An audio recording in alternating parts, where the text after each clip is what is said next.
Save on O'Reilly Brake Parts Cleaner. Get 2 cans of O'Reilly Brake Parts Cleaner for just $8. Valid in-store only at O'Reilly Auto Parts. O'Reilly Auto Parts. You're listening to the Archaeology Podcast Network. This is the CRM Archaeology Podcast. It's the show where we pull back the veil of cultural resources management, archaeology, and discuss the issues that everyone is concerned about. Welcome to the podcast.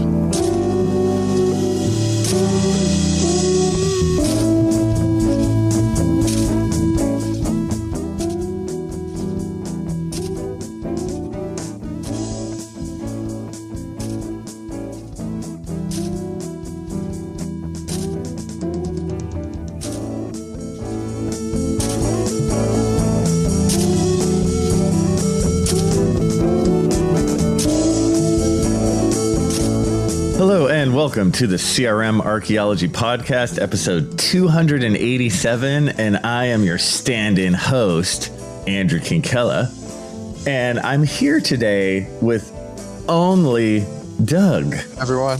And, huh? I was just saying hi to everyone. Oh, you're trying to say hi. See, already there's tension between us, Doug.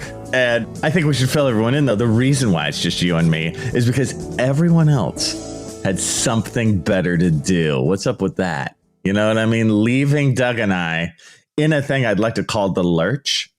So here we are, deep in the lurch. And we actually, though, I think came up with a really interesting thing to talk about. And I had class yesterday, and a student of mine was asking about advanced degrees in the UK. You know, of which I know precious little. And so in talking about that right before this show, Doug said, hey, I work in the UK. And I'm like, oh, yeah, that's great. So I think for this show, it'll be me just sort of asking Doug about what it's like to work in the UK as an archaeologist. How does the education system work for an archaeologist in the UK? How do you bring that experience back if you move back to the United States, and so on. So, Doug, that's what I got. I guess I'll just start with the question on sort of the advanced degrees, whether they be master's or PhD. How does that work? Yeah, actually probably be slightly easier because it'll make a little bit more sense if I just slightly go back. Yeah. And we start with undergraduate. And then one key thing to sort of understand about working in the UK or coming over and doing school is, so it's a United Kingdom. So technically it's 3 different kingdoms, and they all are semi-devolved, plus Wales adds a little extra thing in there. Wales is not a kingdom. It was a principality. They were conquered way too soon.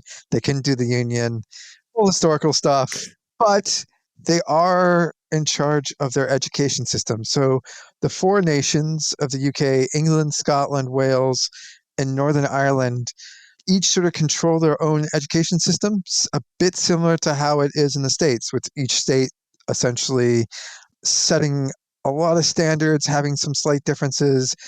But, you know, then you have like sort of federal government where it puts down regulations. If you want to accept federal money, you have to follow those, and most everyone does. But that's kind of key because there are some differences. So, and most of the UK, it's actually a 3-year undergraduate. Huh. And it's very different than America, where you would typically get a much broader education. You know, a liberal arts education is, I believe, the correct terminology for that, in that, you know, you go to university and you have certain credits you have to do. So, you might end up having to do 2 math classes, maybe 1. You have to do some sort of English class, or up to like, English 102, or, each university will be slightly different. You'll have to do like a sociology, or, you have to do some sort of hard science, and you have to sort of mix that together. In most of the UK, that's not it. You basically jump into your degree and you pretty much do that. You don't usually do classes outside of your degree and what's required. You could do sort of what's like double honors, which would be like almost the US equivalent of like a double major, as it were. So you can kind of mix up stuff. But usually people tend to do it the same. I think the most unique one I saw was probably Tristan, who helps run the podcast network. I think he Right. did chemistry and archaeology, but Huh. usually you actually get something like ancient history or history and archaeology. They don't actually usually double up that far apart. Right. And the difference though is Scotland, where the undergraduate is actually 4 years. And then just to confuse everything and everyone, technically some of the Scottish degrees, the 4 years are actually called MAs. Along with, yes, along with Cambridge and Oxford as well, you can also apply to have your undergraduate actually be called an MA. It's still a bachelor's. Right. It still ties into this whole, well, back when the UK was part of the EU, but this international bachelorette, it's this whole system of being able to like align all the different countries and make sure the degrees are fairly similar. So if you got a degree in, say, Italy, it would count in France. And so that's somewhat standardized it, and it somewhat standardizes it to America as well. So even though, and like Edinburgh did, like Scotland has that as well, where there's like the Scottish MA at like Edinburgh, even though it's a 4 year, it's all bachelors. It's the equivalent of a bachelor's, but it's very different. And then, like, shockingly, the time as well. So, all right, Andrew, it's been like almost, God, we're starting to get or at least 15 years, maybe 20 years since I was in my undergraduate. Yeah. Is it 16 or 18 weeks typically in the US for like per semester? Yeah. It actually depends. You can have, I think 16-ish is more typical. It's like 16 and a half is a very typical semester. Yeah. And I also remember like some people can also do like tri-semester things. Yes, where quarters. They call it quarters, even though there's three, but you count summer as a fourth. So we have our own oddities, on our side. Yeah. But generally in the UK, the semester, so they do like a sort of split in half semesters, basically, though not quite. They don't always quite break exactly how we do it, and they have like their Easter break, like they actually call it Easter break, and it can be several weeks long. It's a bit different system, but it's also about 10 to 12 weeks. So what is 10 to 12 weeks? A semester. Okay. In the UK. Right. And then also like, again, I know like across the United States, was there 8,000 colleges and universities? Everyone's doing slightly different, but, credit hours is a fairly common one. So, in the US, if you had 3 credit hour class, that meant you were going to be in class for, 3 hours a week, right? Usually, unless of course you did something like art studio, and then you just double that. So if it's 3 credit hours, you're actually doing 6. I know some degrees do it slightly different, but that's a probably pretty general rule. I think so. That's true. For the equivalent, you might actually only spend 1 hour a week in the UK. So like it's a lot shorter, and it is a lot less. Like you just have so much less time face to face, like because usually if you're doing like 16 credit hours, you'd probably be in class about 16 17 hours a week or something like that. In the UK, you might push 10.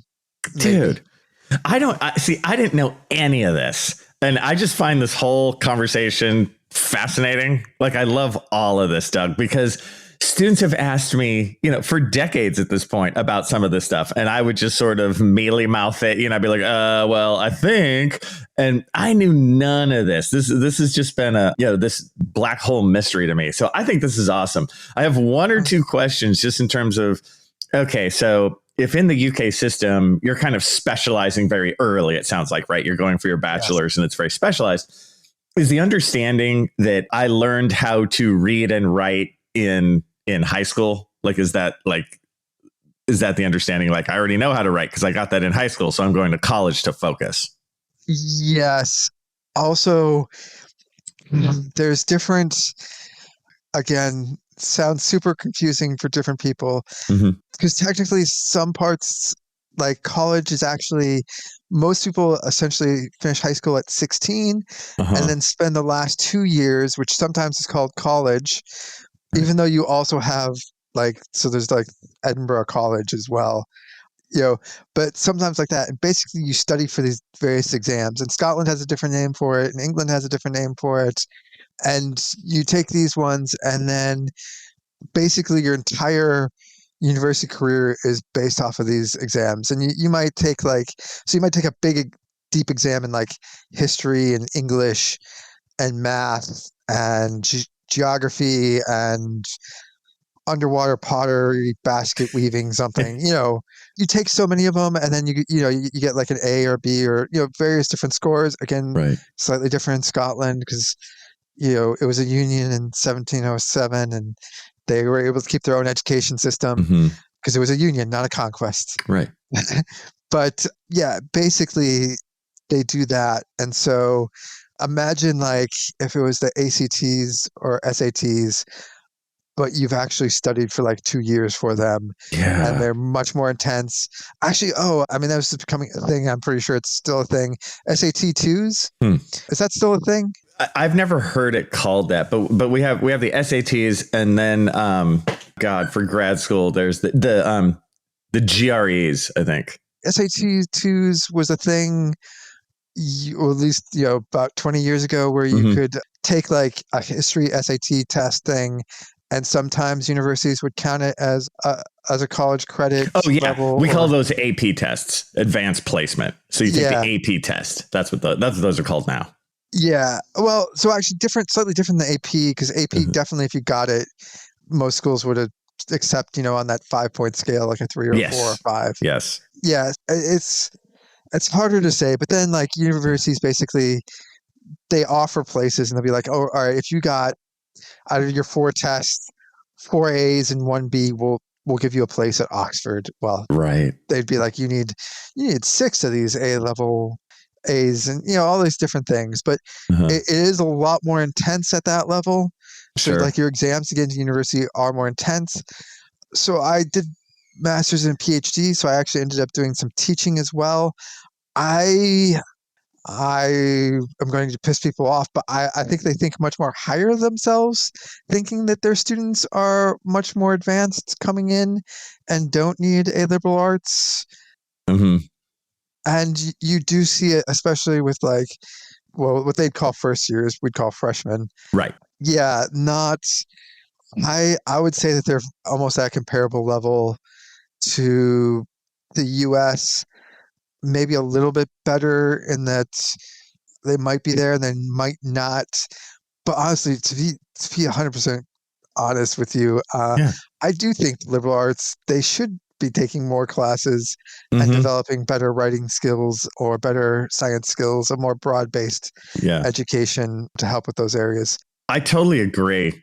I've always been a fan of that. I understand the critique of people just taking ballroom dancing as their major and then coming out of college in huge college debt with no skills. I totally get that critique, but I never want to throw the baby out with the bathwater. I want to be like, no, dude, I want it all. I want, hey, let's have a strong liberal education and at the same time a focus that also has, skills and that kind of thing on top of it. So, well, this is fascinating. We're already at the break for the first bit. So when we come back, more on learning in the UK. So we'll see you guys in a minute. Is your vehicle stopping like it should? Does it squeal or grind when you brake? Don't miss out on summer brake deals at O'Reilly Auto Parts. O'Reilly Auto Parts. If you're a facilities manager at a warehouse and your HVAC system goes down, it can turn up the heat, literally. But don't sweat it, Grainger has you covered. Grainger offers over 1 million industrial-grade products for all your operations, including warehouse HVAC maintenance. And even better, they offer access to experts and fast delivery, so you and your warehouse can both keep your cool. Call 1-800-GRAINGER, click Grainger.com, or just stop by. Grainger, for the ones who get it done. Is your vehicle stopping like it should? Does it squeal or grind when you brake? Don't miss out on summer brake deals at O'Reilly Auto Parts. Parts. Hello, and welcome back to the CRM Archaeology Podcast, episode 287. And Doug and I have been talking about the education system in the UK, and we will bring it around to archaeology as we go. So, Doug, you were on a roll, and it's just been fascinating. So if you just want to continue, just go for it. Yeah, I think we'll pick up a little bit where we were just talking about, preparedness of students. Right. There's also a big difference in the UK in that in America, there's a larger range of educational opportunities and sort of educational opportunities that can move you along to get a degree. So Andrew, you're at, a community college, you're doing 2 Right. years degrees, and there's a lot of people who, go for a 2-year degree associate. Some just stop at that point, but Mhm. others are using that as a springboard to go to a full bachelor's. Yep. And honestly, I highly recommend it in the States, depending on where you are, because 2 years at a community college costs almost nothing. You save so much money. I know people Yeah. don't realize sometimes it's pocket change, dude, in comparison. Yeah, it's a great thing. The UK doesn't really have that, and also they've had a huge change over the last decade and a half with a little bit longer with their educational system. So Scotland, still mostly free university. Wales charges much lower. England, it's about 9,000 a student, and it's all locked. Like there's a much higher central control there, so all universities have to charge the same amount. There's no like variation. There's none of this like you can go to Harvard for 60,000. Right. You pay the same amount if you go to Teesside College as you do to Oxford. But there's been a lot of changes. There's been introductions. And part of that is they basically gutted what we would call continuing education. Right. And they'd sort of call it lifelong learning over here. And it's like a community college. You probably also get a lot of people who come in sort of later in life. And yes, they're interested in, sometimes it's just like one class or, you're just taking a class because you're interested in a subject. They just want to learn stuff. More. Yeah. Yeah. And there's still like tiny bits of departments, but there used to be like the numbers, it was like maybe 8,000, I think at the peak, which was like maybe 2006 or 2005, 10,000 people taking these sort of lifelong learning courses in the UK. And now it's down in the hundreds. That's so sad. They basically gutted it. And also like a lot of those courses sort of lead people on to potentially degrees later in life. They do. I've seen it. Yeah. Yep. I've seen it multiple times. What happens is you'll get people who have retired, or maybe they were successful. Maybe they were a successful lawyer or something, and they've retired, but they've been like, man, I've just always been super interested in archaeology, and I've seen people like have full on second careers, and it starts in that lifelong learning phase. Yeah. Mostly in the UK, there's not that sort of pipeline, as it were. Right. They've killed most of it. And then also that sort of sink or swim, like as we were talking about, like when you get to university, actually, the sort of liberal arts, being able to get that extra sort of support or a different class to teach you maybe some of those other skills. If you basically fail out, you fail out. And there's not, it's much more of a, you go to university or you go learn a trade. And it used to be like huge retraining programs, especially when they closed down a lot of the mines and stuff. A lot of the miners went on to actually go to get university degrees, second careers. That just doesn't exist anymore. It's much more of a, you either are in there, you get the degree this way, or, and again, if you're coming back, there are some lifelong courses. There are, like, universities still have a very small department that does that, what they call lifelong learning. It's very small. You can kind of slightly build your way into a degree, but really not all of those credits will quite transfer correctly. And because it's so specialized, like the lifelong learning, you'll have a whole range of different courses. It's actually really awesome. So in like Scotland, I've done a course on data visualization at Glasgow. I've done so actually I shouldn't use the term course. Course would be like what we call a degree course. They'd actually call it a module. So instead of like a class or a course, what we call in the States, they call a module. Good so I've done a man. module. Yeah, different terms. I've done a module on like data visualization at Glasgow. I did one with Dundee, which was how to communicate with comics. Awesome thing. Yeah.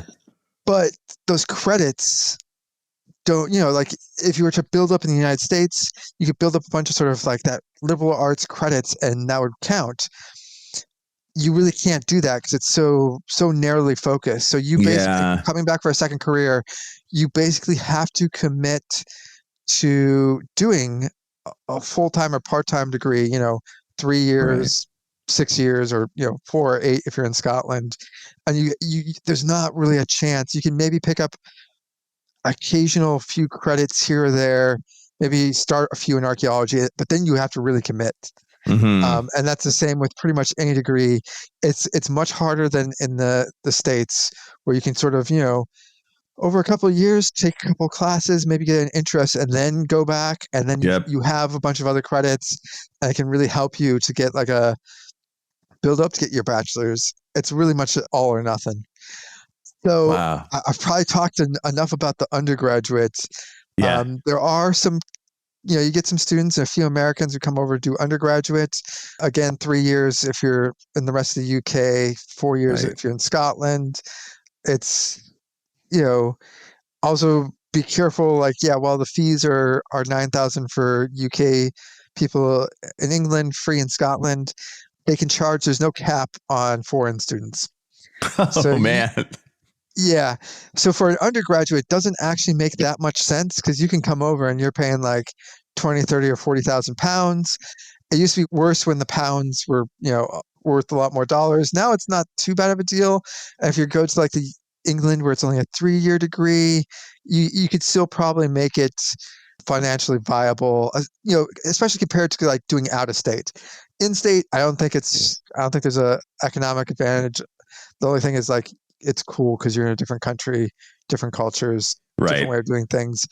But basically it's where you can really make really good money on most places is when you come and do the master's degree, because they have basically sort of 2 types of masters. One is a taught master's, which is you basically do, it's only 1 year, and that's the same across all the UK. So Scotland for once isn't different. And basically it's taught, again, shorter semesters, shorter contact hours. I mean, you're looking 10, 12 hours. It's a lot more. You're doing stuff on your own. Oh, also something else is, in the States, you'd have like midterms, and you probably have assignments happening throughout the year. So you might have like an essay due maybe like 4 weeks in, or like a small project or a little test or a quiz or something like that. Yeah, very typical. Yeah, not in the UK. Basically, most of it goes all the way to the end, and then you might have a final essay you turn in, and it's 1. And you might have a final exam, and you might have a combination where it's a mixture of like a final exam, a final essay, and they might split up whatever your grade is between those two. But especially at undergraduate level, it's mainly exams. And they'll differ between different degrees in different subjects and stuff like that. But basically, it's all or nothing. So there's not like that sort of you can sort of mess up once and that's it. You mess up on your final exams, you have to retake. There's and you have to do the course again. There's none of this sort of averaging it out. Yeah. Doing those calculations at the end. I remember always you get to your final, you're like, I'll just pass. All I have to do is get like a 70 on that. I'm okay. Yeah. No, it's totally very different. That happens all the time. Students are like, okay, if I can just get a 68.25, I'll be all right. And honestly, I never liked that. It's funny, as we've been talking, for the most part, I've been like, yeah, United States, USA, right? I've been like we're doing things right. The one thing about that sort of all or nothing, there are aspects of that I kind of like. It's that's not all bad. What do you like about that? Because on the flip side, it just cuts out the whiners and the middlemen. It's like, look, you're here to learn for this class. We're gonna have a test at the end. And then as a professor, I'm here to like help you as best I can through this whole journey. But then we're going to have this test, barring like when you do stuff throughout the semester, sometimes they'll be like it enables much more magical thinking. And what I mean by that is like, a student will be like, why did I get an F in this class? I got a C on the first test. And it's like, yeah, but you got like an F on everything else. It's when it's just sort of a thing at the end, it just calls it. It's like, here you go. So I'm I'm of two minds. I'm not saying I'm all in on it, but I respect that side. That's what I would say. All right. I'd also say it's a bit different as well, grading. So, Mm-hmm. usually, again, mostly across the state, and this will be a generalization, you're grading your students' papers and you know the student you're grading, correct? Yeah. Usually, totally. Yeah. Always. Yeah. It's anonymous in the UK. Hmm. So you get it back and you basically grade, and you may know because maybe the students have come to like office hours and you've worked on the essay with them. So then you'll know. And I've always recommended to students to do that because, there's ways to, it's the best way to improve. Yes. But it's anonymous, and it's usually, there's a second person who reviews it. And then again, those grades go out to another review system. They have this whole review system where basically, so allegedly, name doesn't matter. So all degrees, they have like external examiners or external, external examiner is not the right term. I forget what it's called. But basically, every degree, every program in the UK has to have externals who basically look at the entire program and like make suggestions. And so they're like, oh, well, maybe you should teach this slightly different, things like that.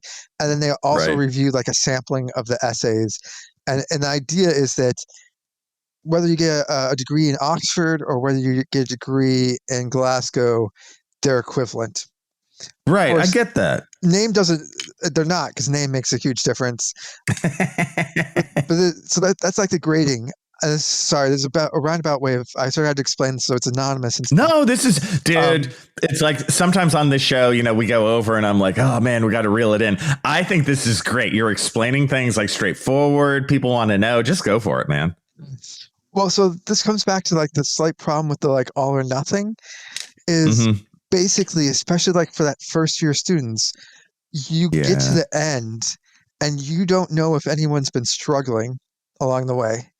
And then also it's anonymous, so you can't, like, I'd get essays back and I don't know if the issue is maybe they had dyslexia, if they weren't just prepared, or if like English was a second language. Sure. And the problem is like, I get this back and it's all or nothing. And it's like, so the archaeology part's not bad, but it's not a coherent essay.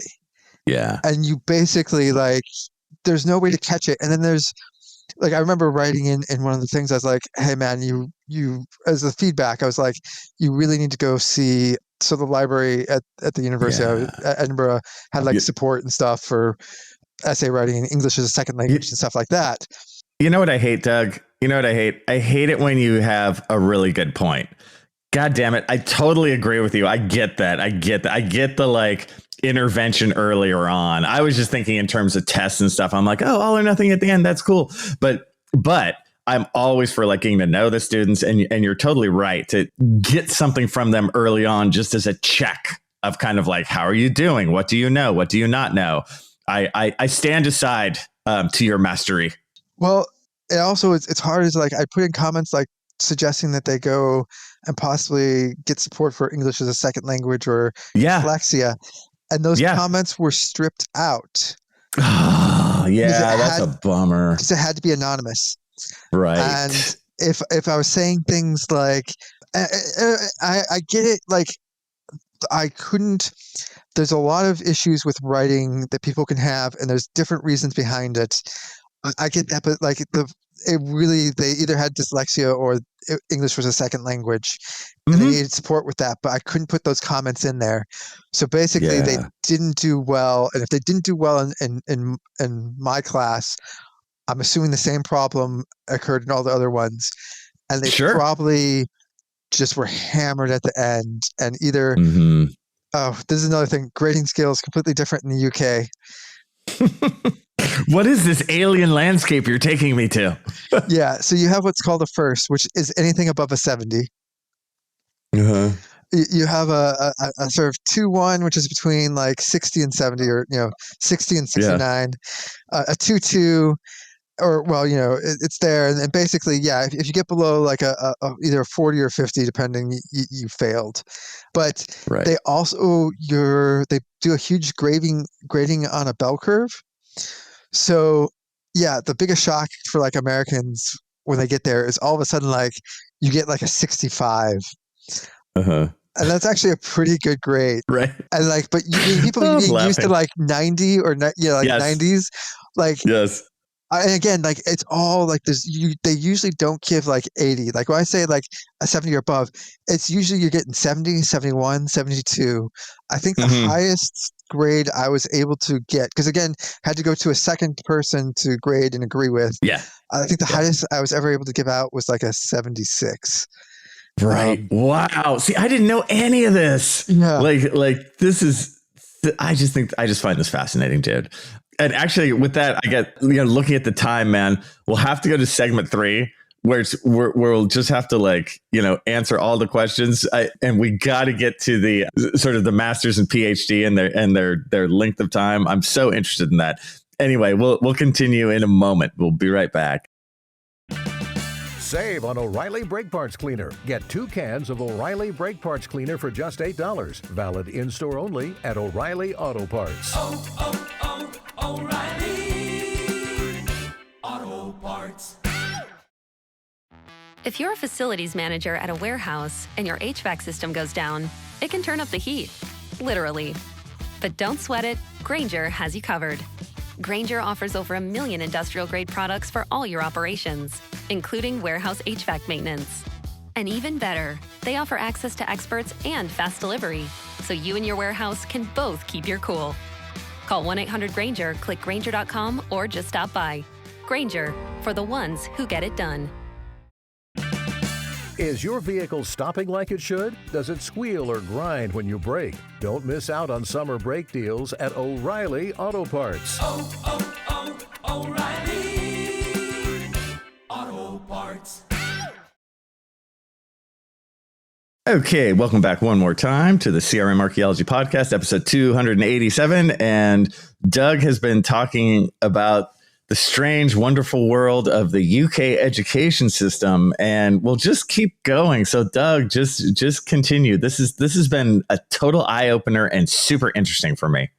So actually, it's kind of built up. So now that I've given you a lot of background, I can actually sort of explain the masters, which basically there's 2 types of masters, and it's the same sort of setup that we've just gone over for sort of undergraduate.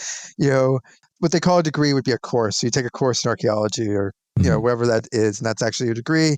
They call it modules, which would be like our classes, what we'd probably call courses as well. 1 or 2 hours a week for each class, maybe 10 to 12 in a week of hours, maybe a little less, not a lot of FaceTime, 12 weeks-ish, but sometimes it's not really a real 12 weeks because, the first week is sort of a blow-off week, and then the last week, it's shortened. It's about 2 semesters, and usually, same as undergraduate in your master's, it'll be either a test. You tend to do a lot more essays by the time you get to a master's, at least in archaeology. Oh, yeah. But yeah, again, it is like you turn in 1 paper, and that's it. That determines what happens in your course, and that's basically it. So you have 2 semesters, maybe like 5 or 6 modules. It depends how big the modules are. So that's maybe 8 to 12 hours of like contact with your professor, which again has a slightly different thing. Like when they use the term professor, it means full professor. Whereas like your assistant professor would be like a lecturer, and then sometimes they have a thing called like associate or a reader, which is like your associate professor. And so, and again, there's been some Americanization where some terms have been imported. So I think like Bristol does like assistant professor, associate professor, and full professor. Right. But for the most part, yeah, it's like lecturers, like what you'd call your assistant. Dude. Okay. Yeah. And I'm trying to get all the terminology correct in my head. Yeah. But like, so I'm gonna use the Americanism, but yeah, your contact with your professor, usually it's actually a lecturer, is going to be that. And you do that. And then so that's for taught, like, you do like, it depends on how many credits are in the module. And then you have to end up, with the same amount of credits, which are they're not the same as credit hours, but you break it up. And then you do that, and then you have a dissertation sort of thesis that you do at the end, and that is it depends on the degree, but for a taught, maybe between 12 or 14,000 at the low end and 20,000 max. This is words? Words. Yeah. About how many pages? So that's it. Another thing is in the UK, it's all by words. Yeah. So you don't turn in essays by pages, you turn in by words. So your essay, like for one of those modules, might be 3,000 words, might be 1,500. And that doesn't quite work because then, you can do larger font. Like people aren't fiddling with like the margins of fonts. I mean, there's a standard, Romans 12 font, double space, stuff like that. But you don't end up with the America where people are slightly trying to adjust little bits of font here and there to hit that page limit. Yeah. So it's all by words. And so, That's cool. it could be as low as like 10,000 words up to about 20. There's also sort of a master's of philosophy, which you could take as standalone. So like that'd be a master's of arts or a master's of science. Luckily, those terms are the same. It's not different. That's your top masters. You can also do an MPhil, master's of philosophy, which doesn't really have any teaching. You might have maybe one or two modules, and it'd be like a 30,000 word sort of thesis. And that you can either take it standalone, or you can take that as part of your PhD, which is supposed to be 3 years. So you do like your first year, if you didn't do a master's, so I did a top master's and they didn't make me do the MPhil again for my PhD. But if you go straight from undergraduate into a PhD, which you can do, you don't have to do like a top master's. You basically do a 30,000 sort of mini PhD thesis, 30,000 words. Yeah. They look at it and your outcomes are either like you fail everything, they kick you out of the course. You somewhat fail in that they fail you to an MPhil. So like they're not going to continue your PhD. Yeah. And you end out with an MPhil. You can also take an MPhil standalone as well. So you gotta be careful because some people will be like, "Oh, did you fail out of PhD?" And they're like, "No, I just took an M, just a." Yes. Okay. So the United States system is actually vaguely similar on this. What's funny is as we were talking, I did some quick calculations in terms of your word counts. And I actually think the length of a master's thesis in both countries is vaguely similar. Like we're talking 75 pages, that kind of thing. Yeah. That's what I think my master's thesis was 70 pages. So we're not talking crazy differences. It's just the labels for everything are different. The UK system, I won't go into how it compares to, specifically to the US system because it'll just get way in the weeds, but it's not far off in terms of, in the US, it'd be like, we're just giving you a terminal master's instead of being able, or we're just throwing you a master's degree instead of allowing you to continue on to the PhD, so it's not a complete waste of your time. Very similar system. It's just less taught time. So usually, so if you're in the terminal master's would be maybe 2 years of teaching or being in taught courses, and a PhD, you'd probably do your first 2 years. When you say 2 years, I'm sorry to break in just for a minute. When you say 2 years of teaching, what is that? Does that mean going to class for 2 years? Yeah. Okay. Sorry. See, when you say 2 years of teaching, I feel like, wait, you're a TA for 2 years, right? So it's it's 2 years of going to class. Okay. Yeah. Sorry. Continue. So in the United States, it's between about 2 or 3 years of where you're that, and then it'll go on for like another couple of years where you just work on your dissertation or thesis or whatever you want to call it. And in the United States, it's supposed to sort of end at 5, but people go 6, 7. Nobody goes 5. Yeah, it's like never happens. Again, in the UK, it's a similar thing where it's supposed to be 3 years. And again, if you could do like a top master's and then sort of skip the MPhil part, but it's still supposed to be 3 years. But it's 3 years straight research. Like you don't have to ever take any classes if you don't want to. Right. They might give you like some really basic your first year, like a how to do research throwaway. Like it doesn't count. Yeah. It doesn't count as like a actual like credits. Like it's not gonna count for your PhD. Not everyone does that. And it basically, again, much more of a sink or swim. Yeah. There's not a lot of build up. And so you actually have to have like, and like, and then US, people like maybe spend that first 2 years of like while they're taking sort of classes and before they do their big sort of exams where they either decide if you have a terminal master's or not. Mm-hmm. You sort of work on your ideas. You maybe not have a fully formed one. There's not really that chance. You pretty much have to go in with a thesis, Yeah. and you work on that, and Whew. you can sort of revise it. And some people change, topics Yeah. dramatically, and it takes longer. But yeah, it's basically there's nothing else. If you go straight to a PhD, you basically that's it. All you're doing is your thesis, nothing else. So there's basically, so what I'm getting is in the UK system, whether it's master's or PhD, you go straight in and you're just researching for your like project. There's no like classes and stuff really. You're just like researching. If it's not taught. So there's a taught master's, and then there's like the MPhil, which is, pure research, and PhD, which again, they might knock you down to an MPhil. Also pure research. There's nothing there. They do also a lot less sort of TAing or research assistant stuff. Like you don't actually get a lot of practice. They're pushing more towards it. So they're now offering more sort of studentship where if you teach one or two classes more towards the US, but probably still again not as intense because sometimes like people in the US will be teaching like 4 and 4, 4 classes each semester while they're doing their PhD, which is insane. So it's still less, but it used to be almost nothing. So like people would basically come out of their PhD programs, not so much anymore, but 2 decades ago, it was almost unheard of to do any teaching. Yeah. And so people would come out and then they'd get a lectureship and then that was it. They dropped you in and like, well, that first year of teaching, you got to learn how to teach. Right. There was no practice, none of that sort of being a TA, none of that. It's getting more towards the American system. As it's converging, where you can there are now more funding, but also a whole lot less funding. And again, this is because they're now charging a lot more money for degrees. But yeah, in the US, and there are certain programs, I think maybe it's like Vanderbilt or Vassar or something, like they don't accept any PhD unless you have fully funded. Right.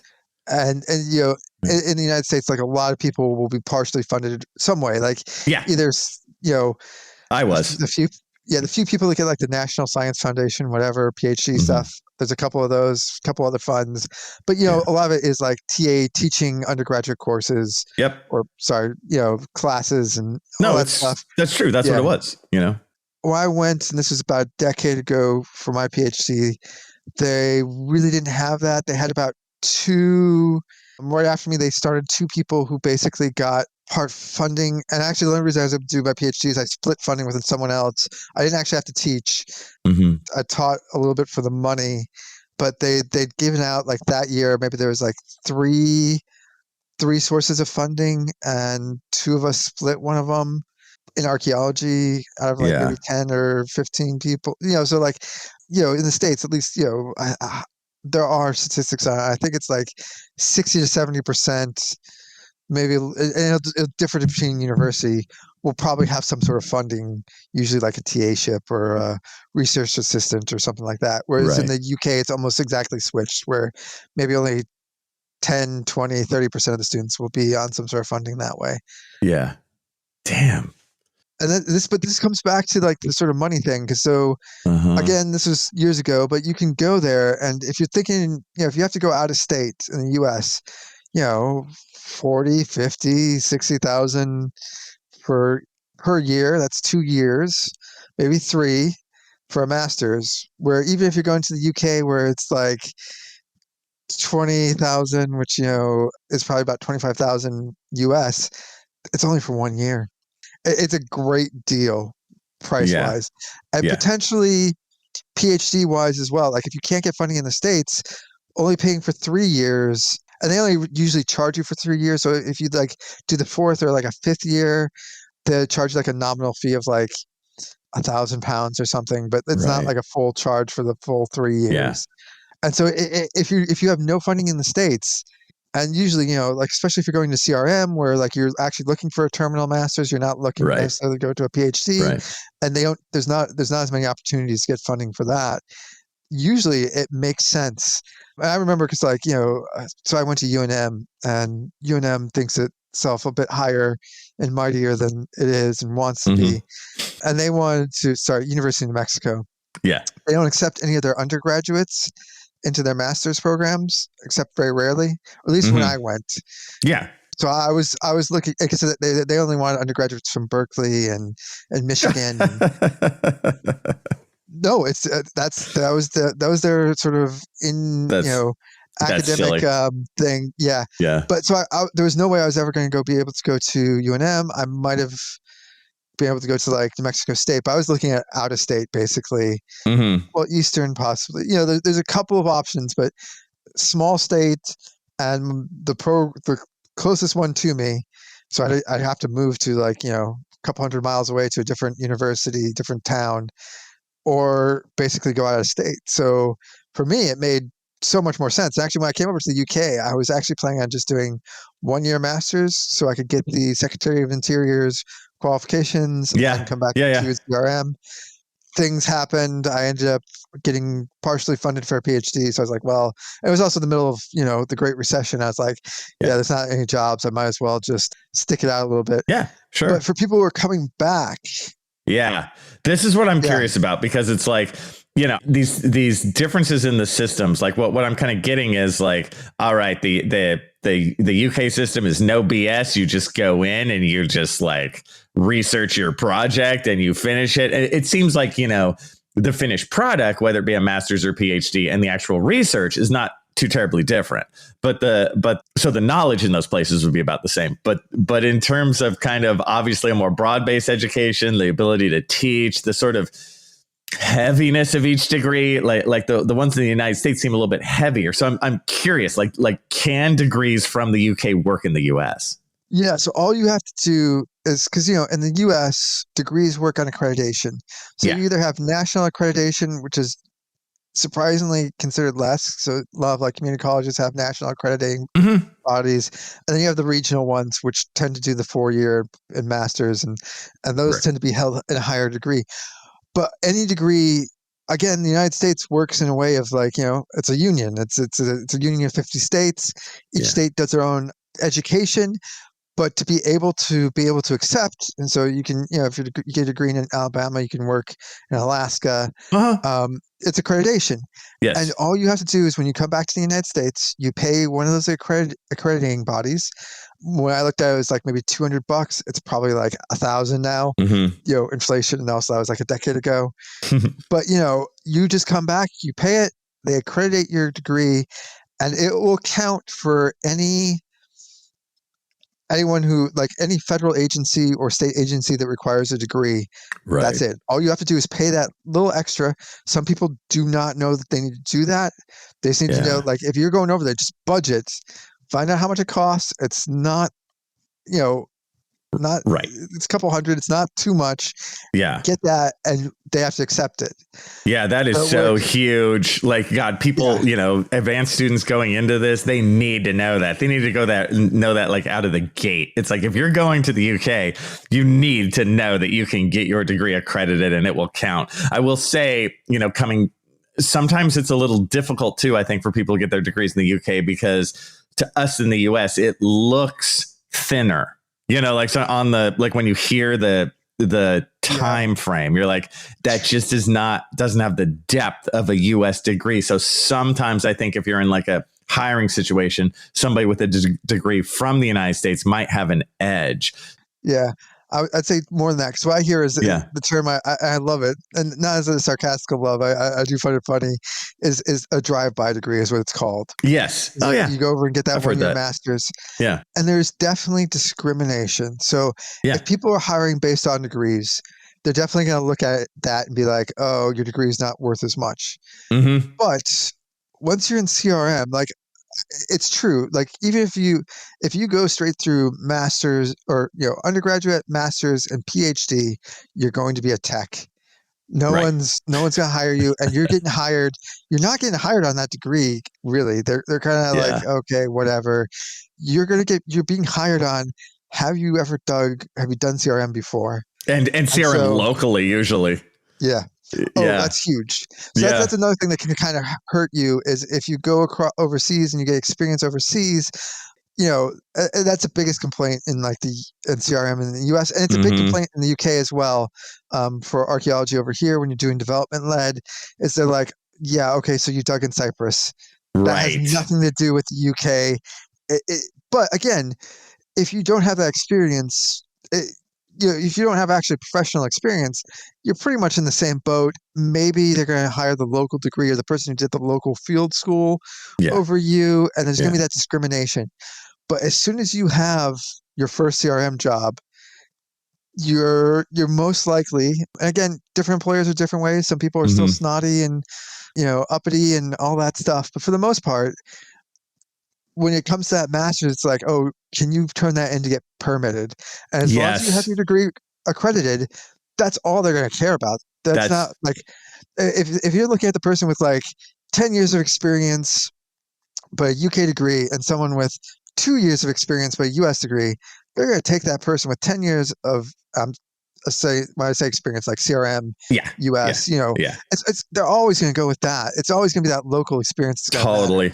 I think you're totally right. That's how I would play this game. It's like I would get the 1 year master's, but then think of it as it fulfills that Secretary of the Interior, stipulation, right? You're not being hired on your degree necessarily yet. It's like you get the degree, then you get the experience, and then you can use the degree as like kind of the icing on the cake to be like, yes, I also have a master's degree. And if for some reason you could do your degree, even though it's in the UK on US stuff, that would be all the better to make the world's most dynamic CRM person. But anyway, it's what I did. I actually chose my dissertation both for master's and PhD locations back in New Mexico. So I would have that employability because that plan was always to come back.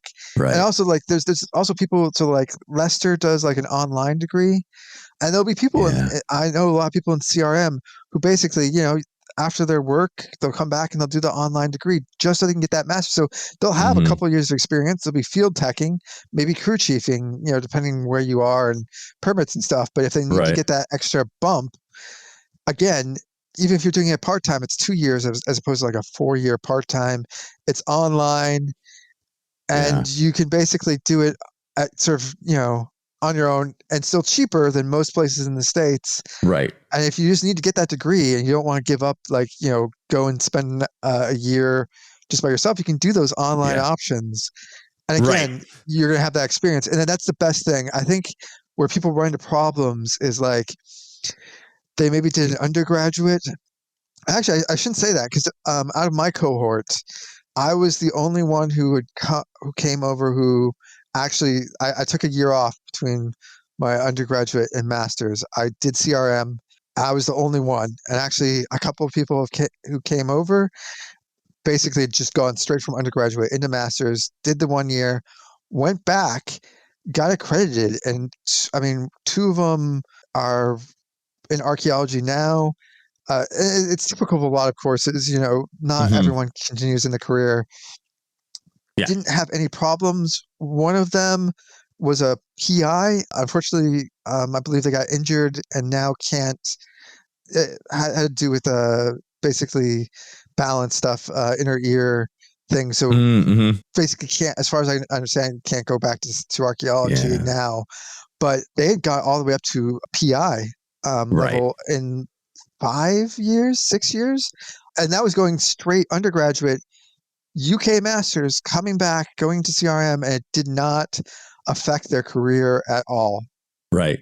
I mean, that's actually quite fast to go up to a PI. Oh yeah, and I can see how that world works. I can see how that works. You know what I mean? I would caution people just a little to beware like online degrees and that kind of stuff, because it works for what we're talking about. Like if you play this game just right, like what we're talking about, you're like, yeah, that's the time to do the 1 year master's, the online degree, that kind of thing.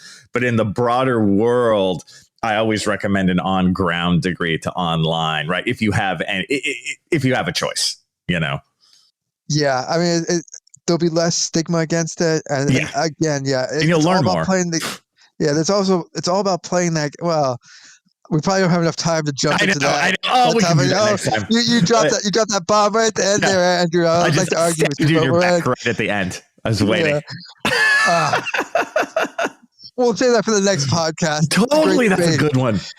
Yeah. But I would say, you play the game. We're talking about playing the game.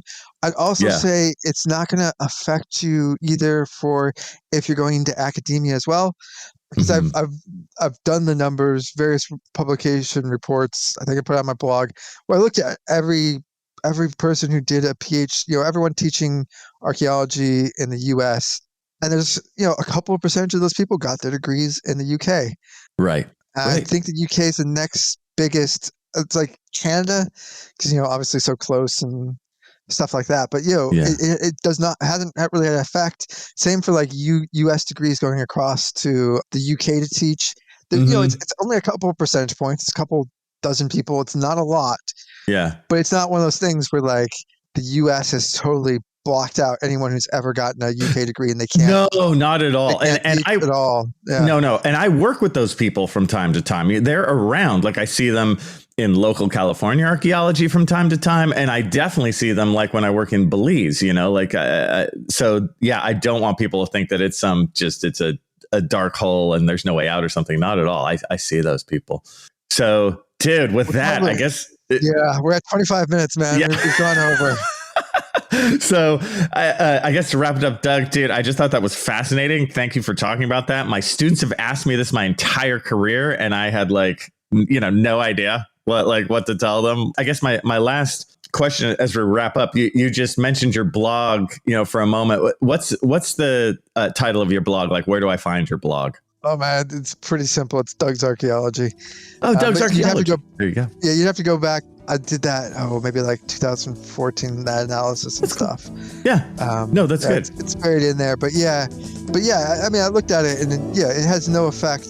There's a degree in this day and age there's definitely a snottiness, a turning up noses about where you get degrees. You can't avoid that. Right. But that happens internally.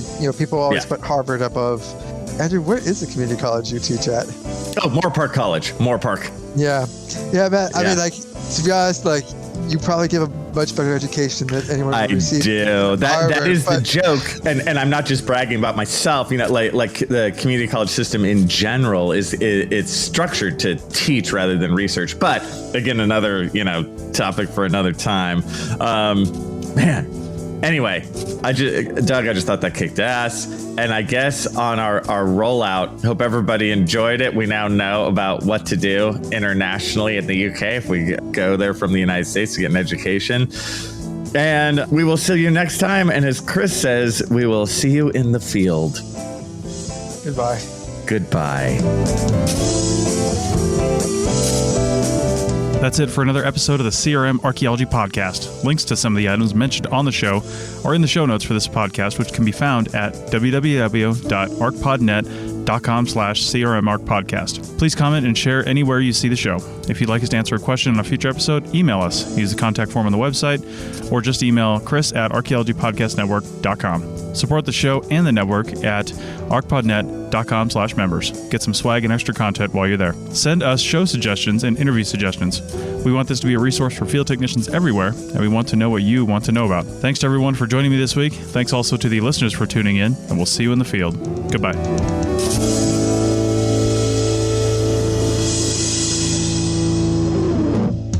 This episode was produced by Chris Webster from his RV traveling the United States, Tristan Boyle in Scotland, DigTech LLC, Cultural Media, and the Archaeology Podcast Network, and was edited by Rachel Roden. This has been a presentation of the Archaeology Podcast Network. Visit us on the web for show notes and other podcasts at www.arcpodnet.com. Contact us at chris@archaeologypodcastnetwork.com.